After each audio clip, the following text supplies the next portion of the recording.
Hello and welcome to the Columbus Metropolitan Club. I'm Darren Maloney. I am a member of the CMC Board of Trustees. Great to see everyone here today. Thank you for coming. Today, our forum, The Future of Work, is sponsored by Dispatch Media Group and Columbus State Community College, represented here today by many of their guests and associates. Would you please help me and thank them?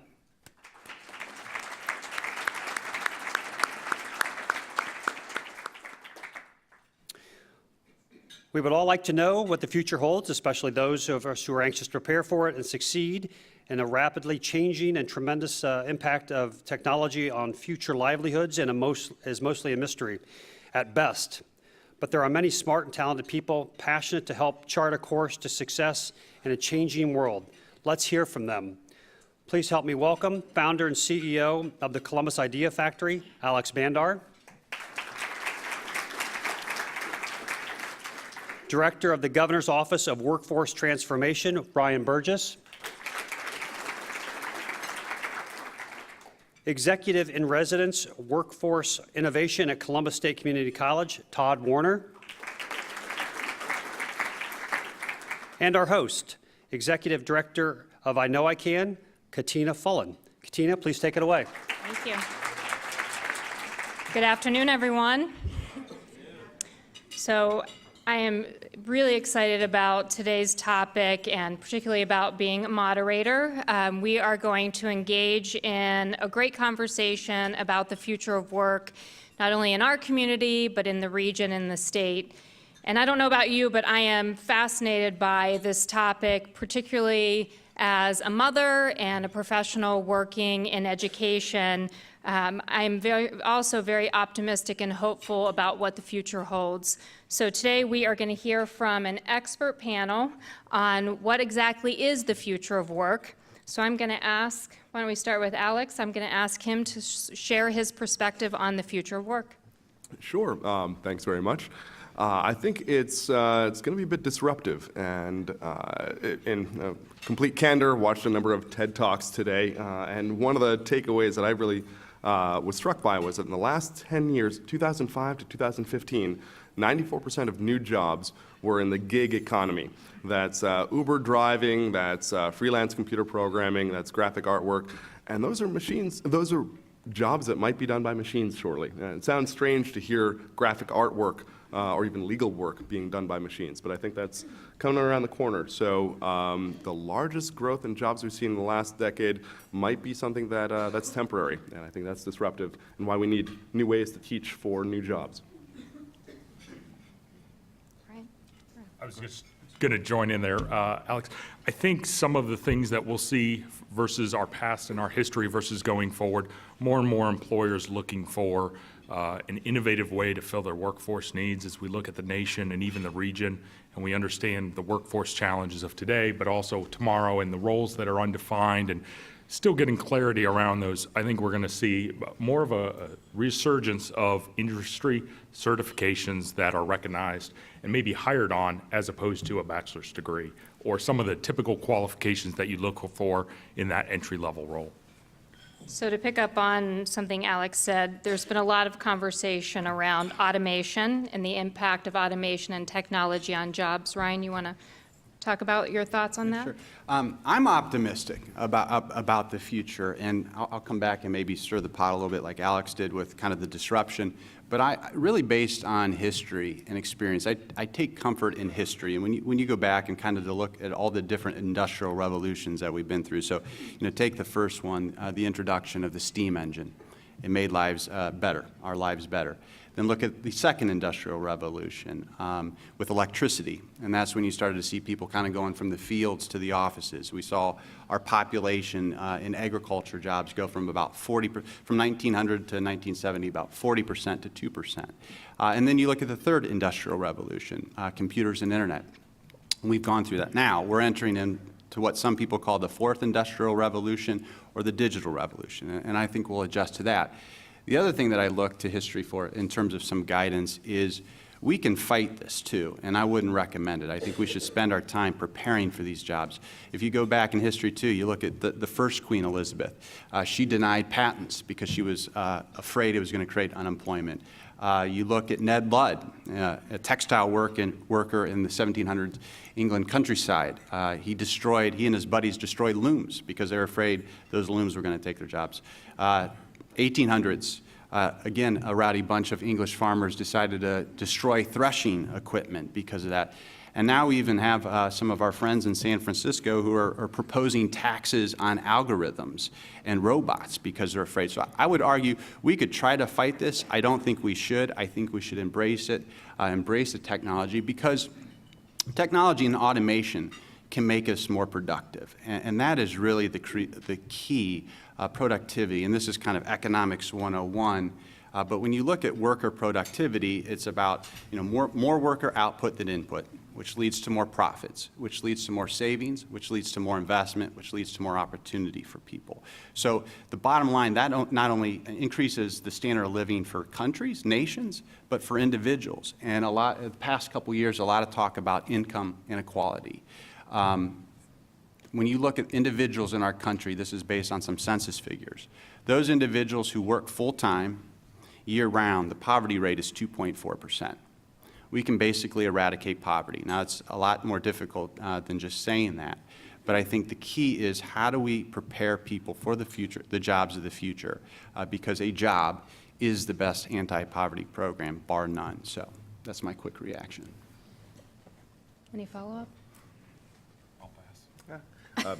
Agree with not fighting that future. I would second that, and I would also add, I think there's a lot of valuable attributes when there are those technology shifts, whether it's coming from the fields into factories, et cetera, that there are roles that we really don't understand what they are. So as we get into more machine learning, we get into algorithms, artificial intelligence, there will be need for technicians and other roles to update those, adjust those, and move that forward. And Katina, if I may add one point, I think you're wholly right in that if you look at history and the various evolutions and revolutions that have already happened to replace jobs, the end result was more productivity and generally improved quality of life. But I think the time scale that we're looking at is a little different now. And so if you look at Tesla is planning to build all their cars, make them all self-driving. And in fact, I think most of them already can be. It's just an over-the-air Wi-Fi flip that will make them self-driving. And that might happen in 5 or 10 years. That's the largest employer around the world, people who drive cars. Largest employer in the Midwest, truck driving. And then this cascades. These cars don't get in accidents, so maybe the auto body collision industry is now impacted. Automotive insurance is impacted. If you have one car per 10 or 20 people, if they're always available at an app tap away, then maybe you don't need one car per 1.5 people in the suburbs. Now you don't need Detroit. And this happened in 10 years, not 100 years, where you went from 40% to 2% agrarian labor force. And that's why I think you need the very rapid reskilling, upskilling, educational programs that I'm sure we'll be talking about later today. And I'll kind of tag on to that and to kind of brag on the work that Alex is doing and why it's so important, is a part of what we're dealing with right now is maybe kind of human nature. We tend to look at the negatives, what's occurring, or the asymmetry of perceptions where we hear the story about a manufacturer, they shut their doors, and we hear about 100 people that lose their jobs. And clearly, devastating for those individuals. But what we don't hear about enough is the work somebody like Alex is doing, where he's working with 10 entrepreneurs who are probably going to hire 10 people. Now we've got 100 new jobs created. And so I think the challenge that those of us in policy and in government is how do we help those individuals kind of pivot when an industry goes away, those jobs go away, you need new skill sets. How do we make sure people can pivot to those new jobs? And maybe to stir the pot a little bit now, I always like to illustrate the changes that are coming with a 4-quadrant. And when you think about this, because every presentation has have a 4-quadrant, think of the vertical axes, kind of repetitive and non-repetitive tasks. And then on the horizontal you have cognitive and manual tasks. So think of the upper right-hand box, repetitive manual tasks. It brings to mind assembly line jobs. And we know what automation has done to those. But now think about our fast food industry. Kentucky Fried Chicken. They're actually testing facial recognition in their stores in China, where you're going to walk in, they're going to see who you are, they're going to have all your payment information stored. You're just going to say, give me a bucket of chicken, and that's all you're going to have to do, hit a screen and move on. Now think the left-hand box, those repetitive cognitive tasks. Think of call center employees. There's software out there now that can perform every function of call center employee, but do it in 20 different languages. But where it really starts to get interesting now is when you go to those non-repetitive tasks, and that's where machine learning and artificial intelligence is really starting to be disruptive. So think of a non-repetitive manual task. Paralegals, law firms are putting in software now that scans legal briefings and can develop a synopsis for attorneys. And then that final frontier, that box of cognitive non-repetitive tasks. Think of surgeons. We're still better at using our hands than others, than robots are for now. But even that space is starting to be impacted. When you look at the most widely cited study around this, it was done a few years ago by a couple academics at Oxford University. And they identified 3 bottlenecks in terms of maybe slowing automation, keeping people in jobs that they have that are not as prone to automation. And those being social IQ, the ability for humans to work with each other, human creativity, the ability for humans to come up with new solutions to problems, and then finally autonomous manipulation, the ability for us to pick up objects with our hands and move them around. And when you look at those 3 bottlenecks, those are the type, when we start to think about the jobs of the future and how we can start to train people for those jobs, kind of keeping those ideas in mind, those concepts in mind. Sebastian Thrun, the founder of Udacity, he really thinks human creativity is going to be the difference in terms of people keeping their jobs and losing them to automation and technology. So along those lines, we have a statewide attainment goal. 65% of Ohioans between the ages of 25 and 64 will have a degree, certificate, or credential by 2025. So how are we making sure that our work to increase post-secondary attainment and the credentials that we're wanting people to earn are aligned with the jobs that are available or will be available given what we know or don't know about the future? Sorry.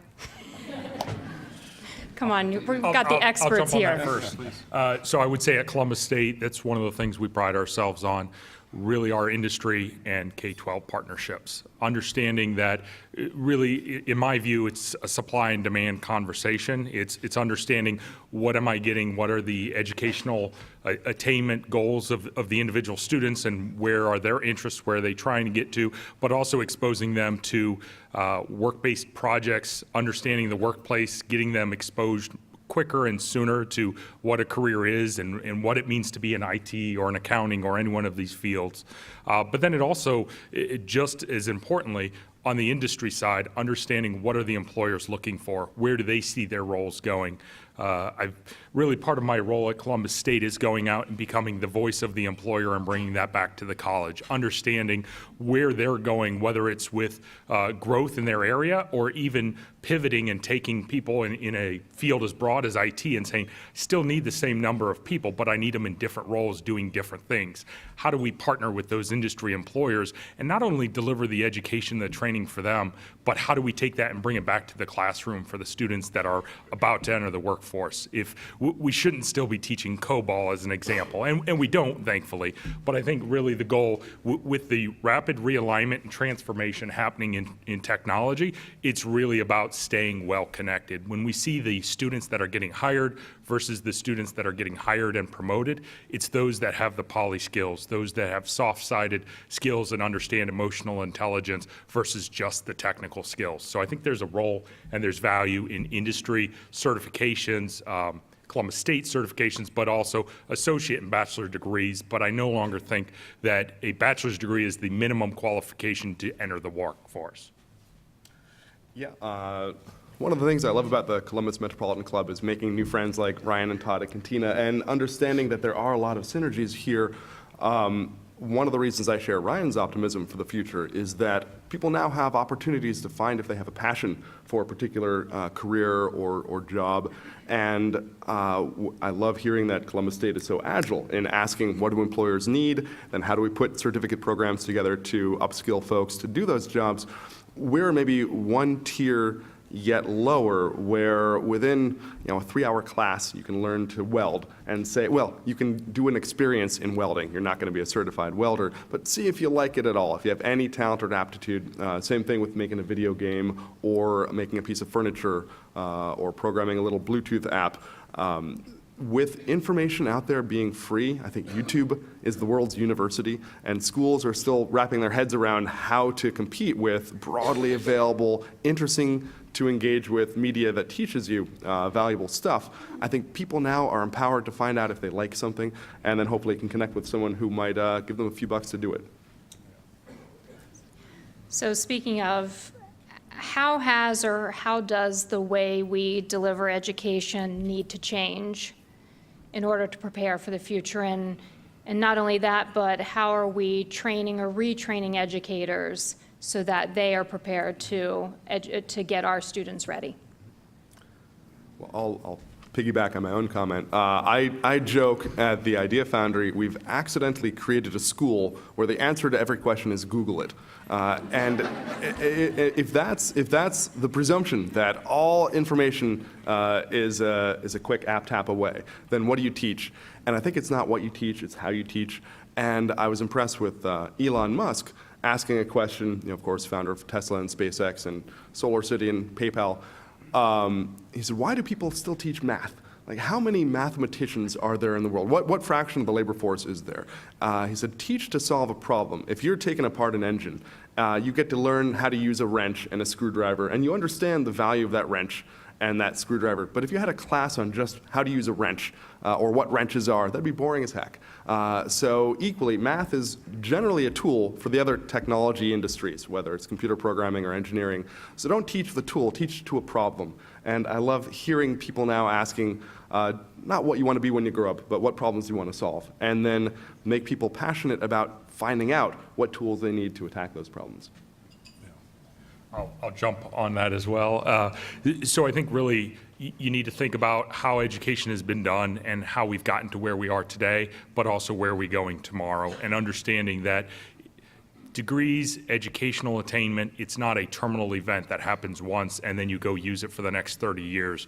It's really about, what do I need today? And so I need to use something with a wrench or a screwdriver. I go learn what those tools are, and then I go apply it. And I think the educational system needs to be better partnered with project-based learning. How do you take the things you're learning in the classroom and do things with it, whether it's in the classroom or out at employers, understanding how they're using it. And being able to put those two things together really solidifies it, number one, but it also gives them a flavor for, do I like it, do I want to do that, or do I want to do something different? When we look at professional development of the faculty and the educators, that's just as important. We have a lot of great educators in classrooms today, but they also need a development plan that helps bring them along as well. What was relevant and current 20 years ago or whenever they entered the profession has changed, and their ability to be a subject matter expert to the youth and the students in the classroom is of the utmost importance, and being able to have them represent the industries, the technology, is critical. With regard to education, maybe starting with secondary and post-secondary education first, one of the overarching themes of our initiatives that the governor has put in place and that we've been working on is how do we better align business and education? And Todd kind of already spoke to this. One of the questions I get along the way is, if we don't know what the jobs of the future are going to be, how do we educate to them? How do we train for them? And I'm still trying to come up with a good answer to that. But what I do know is, when we get business leaders and education leaders in a room, you can start to hedge against some of that risk. The great work that I think is being done at Columbus State right now with their Central Ohio Compact, where Dr. Harrison, he's lining up secondary high schools with Columbus State and with companies in town, Honda being a great one, where there's pathways, where we're starting to show young people the pathway. Here are the skills that you need to learn. And here are the kind of salary expectations along the way so they can see that pathway into a good paying job. So I think better aligning business and education. Governor Kasich is passionate about work-based learning in all its shapes and forms. So whether it's apprenticeship programs, internships, co-ops, he always says, how do we capture the imagination of our young people? And I think by getting our young people in workplaces, showing them what the jobs are so they can start to apply that to their schoolwork. And the other benefit of that is soft skills. Every business owner that I talk to in the state of Ohio is talking about soft skills. Young people don't have them. They don't show up on time. They stare at their phones. Well, the way you can start to address that is exposing those young students in the workplace, showing them how you work, why it's important to show up on time. So again, I think work-based learning is really important. And then into the adult space, and Katina, you kind of talked about the attainment goal that we have where we want to have adult Ohioans by 2025, 65% of them have some form of post-secondary degree or credential. Demographically speaking, we cannot hit that goal unless we address the adult population in Ohio that does not have a high school degree. We roughly have about 700,000 adults in our state that do not have a high school degree. We have to reach them and not only help them get their high school equivalency, but even better if we can arm them with an industry-recognized credential. And then in terms of retraining, knowing that it's going to be bumpy, knowing that people are going to have to move from one job to another.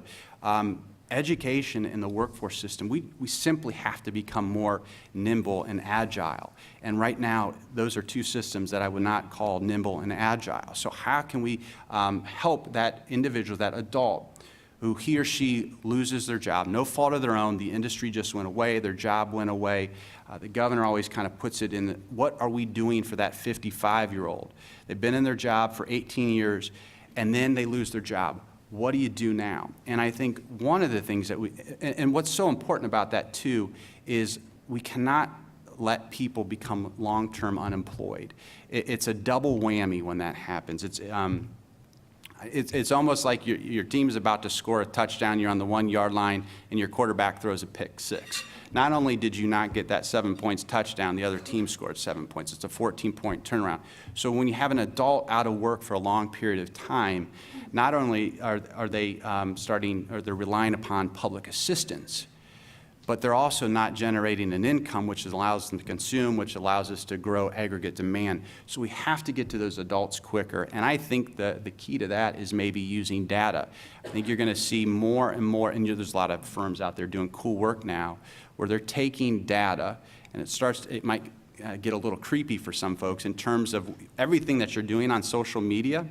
How do we take that digital footprint and do a better job of assessing your passions and your skills and using that to better align to jobs? We live in this matching society where we can match you to everything. Netflix, we know what movies you like. Amazon will suggest what books you should read. Dating sites. We're better at connecting people to their life partners using data than we are using data to connect people to jobs. So how can we use data to more preemptively find those adults, help them retrain and move into a new job? I look forward to being career matched to being a spy that plays Angry Birds.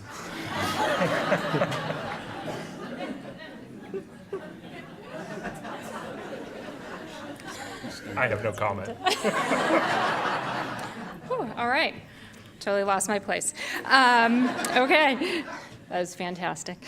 I want to be Alex when I grow up. So we talked about career exploration. We've talked about work-based learning opportunities. We've talked about career pathways. So I hear those words a lot as we are talking to students and educators. But are there opportunities for our students to actually explore careers, do work-based learning opportunities, internships, job shadowing? I mean, we talk about that's the way to explore and expose them. And then after you answer that one, how are we addressing access and equity when it comes to preparing students for the future of work? Great set of questions. I guess on the first one, I would start nationally and then take it regionally. Nationally, there are pockets when we look out to the regional districts in California where they're doing more work-based learning, and we can look at that and glean from that what's working, what's not working, and how do we do that in our region. Within our region, when we look at the school districts and the kind of the demographics within each one, what works in one won't work in another. So it has to be a system that is unique and diverse enough that we're not all selling IT jobs at the same high school or at different high schools for different needs. Looking at how we engage industry and bring them into the classroom in an orchestrated manner that has infrastructure underneath it that allows us to scale that to not just the STEM schools or not just the schools with the right demographics, but to all demographics. So we're including diversity and getting the inclusion involved in the careers that we're looking to grow. I think would be one of the things. Sorry, I missed your second question. I was focused on the first. That's okay. Addressing access and equity when it comes to preparing our students. That really needs to be fundamental. One of the things that we think about as we build these infrastructures and this ecosystem out is how do we take that into account, knowing what works in one area. When we look at College Credit Plus and the utilization of that, I know at Columbus State, 3 years ago, 5 years ago, we had very small footprint in that space. And when we see where the students are coming from and the growth of that and how much that makes up our own student body, it's great. A lot more college-ready kids are taking college courses, but the students that do not have the educational attainment of where they need to get into college aren't leveraging that as a system. And that fundamentally was the problem that they were trying to solve with College Credit Plus and introducing college courses in high school. So I'll share some time for Ryan. Yeah, I'll take a stab. Are there enough opportunities for our young people? That's a challenge. And one of the most frustrating conversations I have on almost a daily basis is with business owners or CEOs that I talk to. And they start to go on about, I can't find anybody, nobody knows how to work. And usually the first question I ask is, when's the last time you picked up the phone to your local school superintendent or the president of your community college and told them what you're looking for? And more times than not, the response is, well, I really haven't thought of that. So I'm not sure what we can do in Columbus to help those individuals. This is a challenge to the business community. You need to become more engaged with the education system. You need to go into the classrooms and work with teachers. Show them the job. Open your doors to teachers, to students, to parents. Show them the jobs that are available. I live here in Columbus. I drive by 50 buildings a day. I have no idea what people do inside of them. So how can we create more awareness with our young people in terms of the jobs that are available? So this is a challenge to the business community. We put a lot on educators. This is a challenge to the business leaders across our state. You need to become more engaged, not only with your K-12 system, but higher education institutions as well. And then in terms of equity and access, I think one of the most exciting initiatives that we're working on, and I really think we'll start to get to that, is around apprenticeship programs. And apprenticeships are all in vogue again. And Steve Lipster, who actually sits on the Governor's Workforce Board, he's been my mentor around apprenticeship programs. And he always reminds me we've been doing apprenticeships for 1,000 years, but they're back in fashion again. There's a program now where we're combining College Credit Plus with recognized pre-apprenticeship programs. And what that is now we're starting to build pathways for young people where I'm earning credits to graduate from high school. I'm earning college credits. I'm earning credits towards my apprenticeship program and hopefully making some money along the way. So you're starting to build this agnostic pathway where maybe I go right into the workforce. Maybe I go to a 2-year, then a 4-year. But working with our community colleges, and again, I think we're very fortunate in Ohio. We have a strong network of community colleges that business owners simply don't know of the assets that are available to them. How do we leverage those community colleges around these apprenticeship programs and bringing it back to the equity piece? Historically, when you look at apprenticeship-type programs, they tend to be strong in rural areas, and I think there's a lot of historical reasons for that. But now when you look at where our community colleges, they're in more our metro and urban areas. So now I think we're going to, with this type of initiative, we're going to start to be able to reach young people that have never had these opportunities before in our metro areas, and I'm really excited about what we're going to do there. Yeah, regarding internships or apprenticeships, we have one full-time staff person at the Idea Foundry who manages about 30 interns who help us. They're high school students, they're college students, they're adults, and many of them come in and help push a broom, help empty the sawdust in the table saw, and then take classes, and then make projects, and then eventually start teaching classes themselves. So we've seen this cycle go where people come in with zero skills and are now contributing to our ecosystem. And I'll tell you why I think it is so important to broaden access. We've heard the phrase wealth inequality, a giant threat to, frankly, American democracy. There was a great article a couple days ago in the New York Times about the lost Einsteins. I don't know if anybody read it, where they did some really great data analysis on the number of patents developed per 1,000 students across the US and who those students are and where do they live.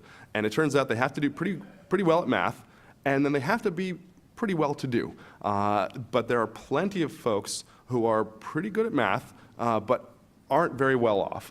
And those folks represent a deep pool of people who might become the next Einsteins and the next innovators. And that represents greater than 95%. I think the number was 2% or so of people who are good at math and in well-to-do suburbs, as it were.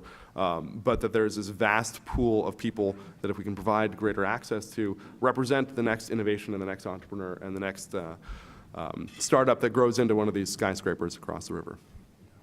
Ryan, I'd like to take a little bit off of your point, which was really building pathways and having apprenticeship programs and that thing.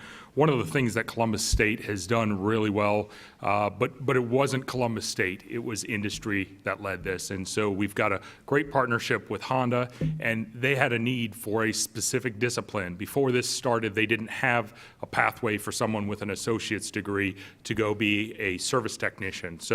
But Columbus State had an electromechanical technician program, so a two-year program that teaches you how to work on the robots that build the cars effectively. So you think about these two things, they both existed, but there wasn't a pathway between them. And Honda, with their strategic vision as they looked at their talent pipeline, understood that they're having people retire. The technology, the job itself is changing and evolving. There's a bit of networking. It's not so much turning a wrench as it is getting on a keyboard and understanding what needs to be modified with this. So this started approximately 5 years ago, and it was really, how do we take our curriculum and map it towards what your needs are? And so that required flexibility on the educator's part. So Columbus State said, okay, so not all of these courses are needed up front, but what is? Let's get them that, and then let's build a work model where they're going out and they're working. So that effectively a student, we start in high school with tours, awareness, and because of the Honda recognition, right, it wasn't just Honda, it was the manufacturing industry, which is very large in Central Ohio. How do we grow this beyond just one employer? So I'm happy to say 5 years later, we have over 20 employers that are part of this, and it allows a student coming out of high school to go to class two semesters, work over summer, and then their third and fourth semester get paid $15 to $20 an hour depending on the employer, go to school 3 days a week, or rather work 3 days a week and go to class 2 days a week, which requires from an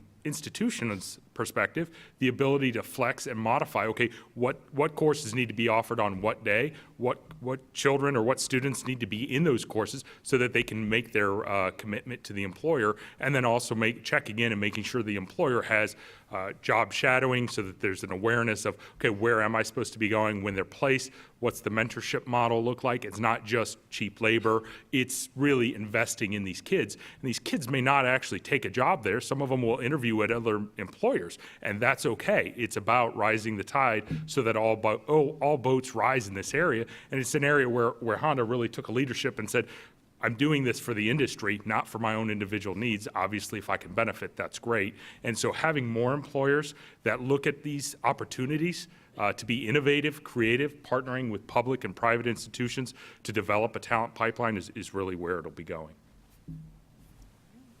So we are going to move to audience questions in just a moment. So if you have one, please step up to the microphone. It's right over here by Andy and the CMC sign. So one last question. Wow. That's good. No pressure to this panel, but thank you for taking the pressure off of me. So one last question for our panel.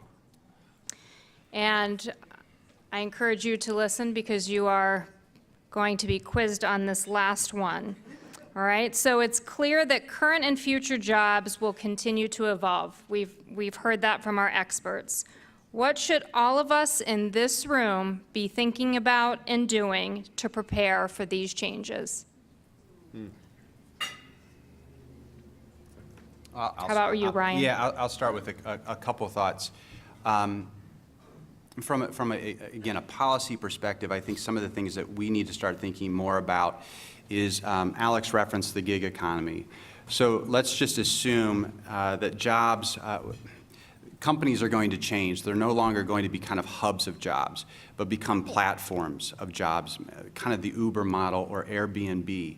So now you have this model where I don't really work for them, they really don't hire me, they don't really fire me. So we need to start thinking about kind of an innovative safety net, unemployment insurance, or workers' comp, or health benefits. Recognizing that employment, the way we work, is going to look different. So how do we develop kind of that innovative safety net for those individuals, knowing that there's going to be disruption? Because again, I guess going back to history, in the 40s when FDR was trying to stave off inflation, he decided he's going to cap salaries and wages. So what did the dynamic marketplace do? They said, well, if we can't pay you more, we'll start to give you health benefits. So since then, we've coupled health benefits with employment. So now, because of this kind of gig economy, are we going to have to start to maybe decouple benefits from employment?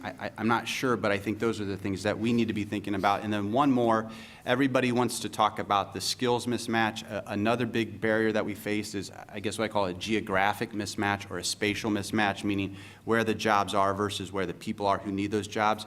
All the exciting work that's happening around autonomous technology, how can we use that to help get people to a job that might be a barrier for them?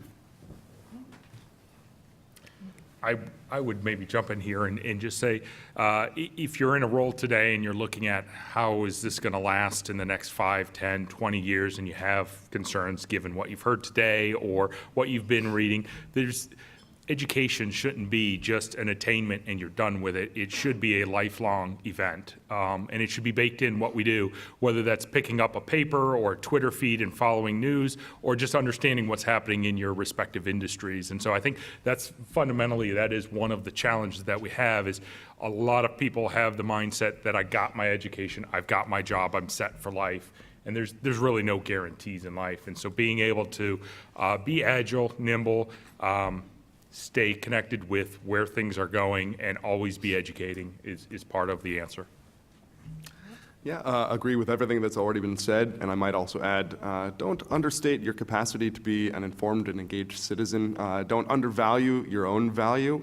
If not everyone, as robots take our jobs and the world is disrupted, not everyone's going to become an autonomous drone programmer, but to Ryan's point about the non-repetitive cognitive tasks, like we can all be artisans, hobbyists, enthusiasts. We all have a perspective. Social media allows us a two-way communication platform now. Just being someone who reviews restaurants in your local city is now a job, a pretty decent paying job. So find ways to bring value that a machine won't. And that is the social side, it's the creative side, and it can be fun too. And if you haven't been to the Idea Foundry or looked at the 50 classes a month that they offer, you should check out the website, because those ideas are all there. You can pretty much do anything that you've ever desired or thought about or haven't thought about. So it's the CMC's tradition to take questions from the audience, so please state your name and ask your question. And I'm going to start with President Paul. My name is Beth Paul, and I am very proud to be president of Capital University. And Alex, your comment was a perfect segue. Capital is an institution that believes that doing well includes doing good. And we very much believe that a central part of what we all are here for as humans is to have quality of life for all and to build social fabric together. So I appreciated your observation, because I think one of the things I've been obsessed with this conversation about the future of work. As an educator, we all need to be. And I'm really proud to be in a city that has the full array of higher education institutions so that every student has a pathway to success. One of the things that's exciting to me about the future of work conversation that I don't think we talk enough about is with productivity. You observe that we're going to increase productivity so much. For what purpose? For what greater purpose are we achieving that increase in productivity? And what, as human beings, are we going to do about it? What are we going to do with it? So one of the perspectives in future of work is that it frees up humans to use ourselves in different and better and more exciting ways. And so how will we foster that? What are the ways in which we will work together across organizations, across, in collaboration among higher education institutions and many different community organizations to really reach toward a higher level of humanity? So it's an observation, Jane, maybe a future panel. Thank you. I guess my reaction to that is it's not just solely about driving productivity, making us more productive, but I truly think that there's dignity in work. And I saw my priest in the back, Dick Burnett, and hopefully this will impress him. When you look at when you look at Ecclesiastes, sweet is the slumber of a laborer. I mean, going back then, there is value, there is dignity to work. So it's not just about driving productivity, but it's finding your passion. Now, I also think, and I'm excited about how we can use technology to help young people, help adults find their passion with a kind of assessing, doing a better job of assessing them. But yeah, I think there's more than just productivity. There's dignity to work. Next question. My name is Amanda Sage, and I want to dovetail off of what Ryan was just speaking earlier about. I'm a millennial and a serial entrepreneur who's worked my entire life in the gig economy. Do you feel like our country is catching up with the fact that the majority of my generation doesn't want a 40-hour work week, and the fact that we don't have the social safety net or many of the other safety nets behind us to be able to be productive working 1 or 2 or 3 side hustles, make a good money, but still can't get insurance or have, the other things supporting us that people who work a traditional 40-hour work week do have? I'll take a stab at that one, and please chime in. So I agree. I think that there's a latency effect that's occurring right now, and there are some real problems. When you look at the ecosystem of healthcare, insurers, and some of the things you talked about, I don't think that's an easily fixable thing right out of the gate. It's going to take some time. When we look at the innovation, though, and we look at companies that are doing well, Amazon has made a business around being user-focused, making it all about the user. How do I make it as easy as possible? And as more and more innovators like yourself, entrepreneurs realize there's an opportunity here, I just have to develop it and create it, and it'll take off. I think there will be a solution there. Yeah, and just to piggyback too, I agree it's challenging, and many of the members at the Idea Foundry are exactly in your shoes, hustling and have some uncertainty. I'd say find more of those folks and hang out with them, and these communities, self-supporting communities, I've seen emerge that bring value, maybe not quite the safety nets that we're still looking to evolve, but at least some comfort and some networking. Hi, David Chesbrough, President Emeritus at COSI, and we had a great partnership with Honda at the end of my tenure as part of your overall strategy as a company. But you mentioned the word ecosystem. You've talked around it, you've implied it, but what does this do to our traditional college and university system? There's that big school up north on the Olentangy that just keeps expanding in all directions. You look at the skill sets, you look at the costs, you look at the overhead. Does it blow up that system with the implication of what you're talking about? So I think that this is a complex problem. There's not one solution for everybody. While I'm very, very happy with Columbus State and what we've done and where we're going with our strategy and our vision, I recognize Columbus State or community colleges as a whole aren't the single answer. There's a reason that Capital and other institutions exist, and yeah, I still think that there's a role for them to play. But you do have to question how things are unfolding and how nimble organizations can be. And that's something that we look to do more of. No, go ahead. One quick observation that I'm seeing is a blurring of the end of having graduated and then starting your career or starting a business. And I'm excited by some colleges that are pretty progressive and are asking us, hey, how about our students study business or art or technology? And the last semester or two, they actually finish at the Idea Foundry so that when they've graduated, they've runwayed directly into an ecosystem where they have folks who can help them with their business plan. They have access to tools and studio and community. So there isn't this disruptive transition between getting kicked off the college campus and then in the cold, hard, real world. And I love seeing this kind of blurring or handshaking between college and careers. Hi, I'm Bill Lafayette. I own Regionomics. And I talk to employers all around the state, and I hear the same thing you hear, Ryan. To a person, it's lamenting the lack of soft skills, communication skills, leadership potential, and so forth. And you've suggested, one of you suggested, that this might be something that could be taught in an internship or something like that. I'm wondering if maybe that isn't way, way too late. And a problem this serious and this pervasive needs to be taught much, much sooner, like in childhood. How can we as a state, as a community, foster that?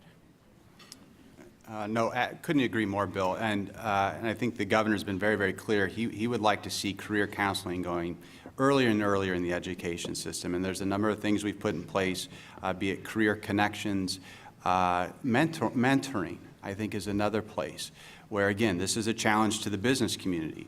Do you mentor? Do you mentor a young person? Community Connectors is a program that the state put in place to kind of facilitate that between the business, education, nonprofits, going in and sitting down with young people and talking, and again, capturing their imagination about the jobs that are available. So I agree that the earlier we can start these conversations, the better. And then we've seen educators and students go on site. So even with young people, their field trips, maybe you take them up to see Honda. There's all these misconceptions about manufacturing that are out there. Everybody thinks they're dark and dingy jobs, and then you go up and see Honda, and their floors, I bet, are probably cleaner than your office floor. So how can we kind of start to change those stigmas with that kind of activity too? So I would just like to respond on that as well. So Bill, one of the things that Columbus State did just this fall was an educator bus tour, taking them out to actually Honda, Cardinal, and several other employers so that they understand what's the status of work. To your broader question, which is this is an epidemic, this is an issue, should we be doing something more given the pervasiveness of it? And I would say yes. However, I think you have to start small, think big, and scale fast. And that's really some of the fundamental paramounts we have at Columbus State is, okay, let's prove the system. Let's see what's working and what's not. When we look across not just the region, but the nation, it's something everyone is struggling with. It's something every state is looking at. How do we do it better? So moving Central Ohio to be the forefront of that is something I'm passionate about, but it's also something you need to do in steps. Next question. Hello, Lisa Pat McDaniel, Workforce Development Board. I just liked it here so much at the beginning, I thought I'd come back. My question is, Ryan, I was so thrilled standing here to hear you say the words, the dignity of work. And one of the reasons why I'm in this business is because of a belief in social justice. So I've been at many forums, and so have many of us in this room, where we've had wealthy people and entrepreneurs, venture capitalists talk about no future in work, and instead bring up the idea of a universal income to write off a segment of our population who will not have, they think, will not have jobs in this future. And so I guess what I want to know from you is how do you react to that? Because I think we can't talk about the future of work when we do have people who aren't optimistic like you, Ryan, and are talking about the no future of work. Right. Universal basic income, basically, it's a lot of deep thinkers are putting up proposals around this. And basically, the idea is because there's not going to be jobs for anybody, basically, government's just going to cut you a check every month to support you. And Lisa, you hit it. I'm not a big believer in that whole concept for a couple reasons. You said, the first one is dignity of work. I just think people, I think people genuinely want to work, and to think otherwise, I just think they're mistaken. And then secondly, practically speaking, when it comes to UBI, I think it's kind of akin to what Prime Minister Thatcher said about socialism. It's a great concept until you run out of some other people's money. I just don't see it being practical. But again, I'll come back to more of an innovative safety net. I do think we need to think more about that and what that looks like, because times are going to be bumpy, and how do we make sure people can pivot to their next opportunity? Next question. Hi, Rachel Lustig, CEO of Catholic Social Services. Much of our work is about making it possible for people to be at work in jobs that'll make it possible for them to take care of their family, removing significant barriers related to generational poverty, racism, mental health, addiction. I was struck by the comment about a chasm between the business sector and the educational sector, because I think there's one of them that also is a chasm between those of us in the social service sector who are just as interested in seeing people do well in work. So I think one of the barriers that we see in the nonprofit sector is a lack of innovation dollars in some of our restricted funds that are given to us. I'd be curious to see what else you guys think is presenting that barrier, that breakdown, and that chasm among the sectors. Thank you. I'll start. So I think, Rachel, part of the challenge is these organizations, while they mildly work together historically, they've not necessarily been deeply entrenched doing this work. I started my career 20-some years ago in a role as a business analyst, and really my job was to talk to the IT person and the business person within the same organization because they couldn't talk to one another. And that role existed because you had two silos, and I think we're seeing that at a larger scale in other areas. My role as a business analyst, I'd say business analysts still exist and there's a role for them, but more and more IT people need to speak business, and business people need to be somewhat technical in their competency. And so we're seeing more of a blending and less of a distinct role for a business analyst. So to take it back to your level and your exact question, I think there's an opportunity there, but it's going to be painful initially, and we've got to learn to grow and stretch, and we've got to break down those silos between the nonprofits, the public, the private, and bringing them together in a room to have a conversation and understand what exactly is the problem. When it comes to nonprofits, we need you. You're the ones in the trenches working with these individuals, trying to get them back on their feet. And honestly, I kind of mentioned the workforce system. You know, the federal legislation mandating federal workforce programs is called Workforce Innovation and Opportunity Act. The funny thing about it is the minute you try to be innovative, the federal government tells you can't. And that's something that we're working hard on. The governor's very focused on trying to reform that system. But that, I think, really restricts a lot of the dollars that nonprofits are recipients of, is just so many strings attached to them. But I will bring it back to challenging the business community. The taxpayers can't keep paying for all of this. Businesses have to step up and invest in these training programs, in these educational programs, because it's their future workforce. Taxpayers can't keep picking this tab up. We have to continue to challenge our corporate leaders to be engaged with these programs and make sure they're supporting them. Quick button on the end of that, if I may. I think it's broader than just one sector, nonprofit sector, not communicating with business or education or government. I think we're still underestimating the capacity for people to talk now that, frankly, the internet exists and that everyone can talk to everyone. And I'm very excited that the Smart Columbus Initiative, which won a giant grant to make autonomous cars more popular in Columbus, they're also looking at putting together something called the Columbus Operating System. And this is a dashboard that looks to make sure that everything that's happening in the city should be happening. And if there are people who aren't talking to each other, for example, if there aren't enough students graduating with certificates that can empower them to work at AEP, then maybe some funds should be made available to encourage that or boost awareness there, so that we're making sure that someone is keeping an eye on the city's growth in general. And that's not just the bottom dollar. It's making sure that different sectors are all talking to each other. And I see some of that starting to happen, and it's very exciting. Final question. I would like to highlight another sector we haven't discussed today, and that is the military sector. The military community, I contend, is the solution to the talent gap. I think Ohio is in a place today that luring that talent base to our state and our community is an economic imperative. Ryan, following up on your challenge between business and education, business people picking up the phone, talking to superintendents and other school personnel, I encourage you as well. Business people, I challenge you. Reach out to your military, your bases, your other linkages in the community. How are we going to solve that talent gap and that soft skills gap? Hire military. Thank you. My name's Kathy Lowry Gallowitz, Vanguard veteran. Thank you for that. Darren, pass it off to you. Sorry we went a little bit longer today. We started a little bit later today, so our apologies for that. And sorry to cut the speakers off and all the great conversations, but we did have to wrap it up. I want to hope you enjoyed today's forum. We encourage you to continue the conversation with coffee and cookies in the back. You can view and share today's forum and all of our forums on CTV, Columbus Television, on WSU, and PBS affiliates statewide through the Ohio channel and anytime on CMC's website via YouTube. Thanks again to our sponsors today, Dispatch Media Group and Columbus State Community College, and to our speakers, Alex Bandar, Rallian Burgess, Todd Warner, and Katina Fullen. And thank you to all of you for being here. Have a good day.